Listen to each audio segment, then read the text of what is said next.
खूबसूरत मम्मी की सहेली से प्यार, एक दिल छू लेने वाली प्रेम कहानी। राहुल हमेशा से अपनी मम्मी की सहेलियों के बीच एक शर्मीला लड़का था। बचपन से ही वह जब भी अपनी मम्मी की सहेलियों से मिलता, संकोच से नजरें झुका लेता। लेकिन जब वह बड़ा हुआ तो उसकी माँ की एक सहेली स्नेहा उसके दिल के बहुत करीब आ गई। पहली मुलाकात। स्नेहा आंटी उसकी माँ की बहुत अच्छी दोस्त थी।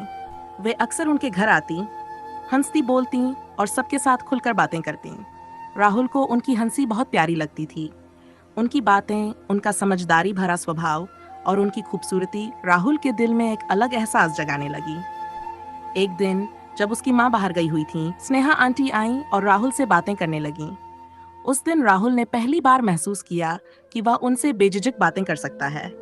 उन्होंने उसकी पढ़ाई और करियर के बारे में पूछा और फिर उसके उस पसंदीदा शौक के बारे में बात करने लगी।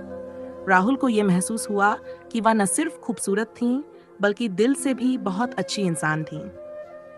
धीरे धीरे बढ़ता प्यार, समय बीतता गया और राहुल की भावनाएं गहरी होती गईं। स्नेहा आंटी की छोटी छोटी बातें, उनका मुस्कुराना, उसकी हर छोटी सफलता पर उसे बधाई देना, सब कुछ उसे उनके और करीब ले आया। लेकिन वह अपने दिल की बात कह नहीं पा रहा था। एक दिन जब वे अकेले बैठे थे, स्नेहा आंटी ने राहुल से पूछा, तुम आजकल बहुत खोए रहते हो, क्या बात है?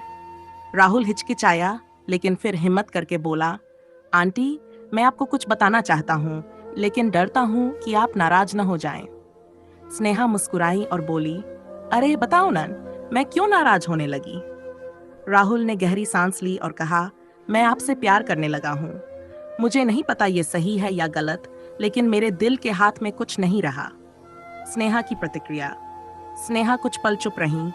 राहुल की धड़कनें तेज हो गई। फिर उन्होंने मुस्कुराकर कहा, राहुल, प्यार उम्र नहीं देखता, लेकिन हमें यह भी देखना होता है कि यह सही समय और सही स्थिति में है या नहीं। तुम बहुत अच्छे हो और तुम्हें एक ऐसा प्यार मिलना चाहिए जो तुम्हारे साथ जीवन भर रह सके। मैं तुम्हारे दिल की भावनाओं की कद्र करती हूँ, लेकिन हमारी राहें अलग हैं।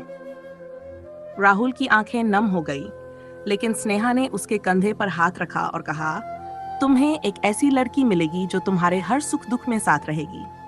और हाँ, मैं हमेशा तुम्हारी अच्छी दोस्त रहूंगी।